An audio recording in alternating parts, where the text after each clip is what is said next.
এতে গমগুলো ভালো থাকবে। প্রতিটি গোদামে 7টি করে স্তর থাকবে, যাতে প্রতি বছর আমরা গম সংগ্রহ করতে পারি। আলী জনাব, আমাদের গোদামগুলো তো আলাদা আলাদা তৈরি করলেই হয়। না, তাহলে রক্ষণাবেক্ষণ সহজ হবে না, আর এতে প্রহরীও বেশি লাগবে।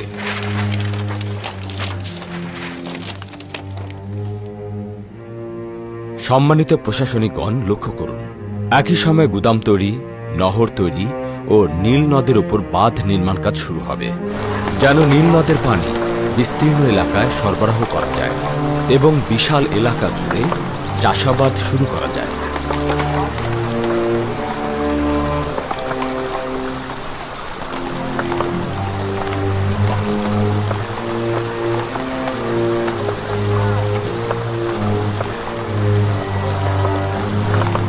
আপনারা এমন কাউকে প্রতিনিধি নির্বাচন করবেন যাতে অল্প সময়ে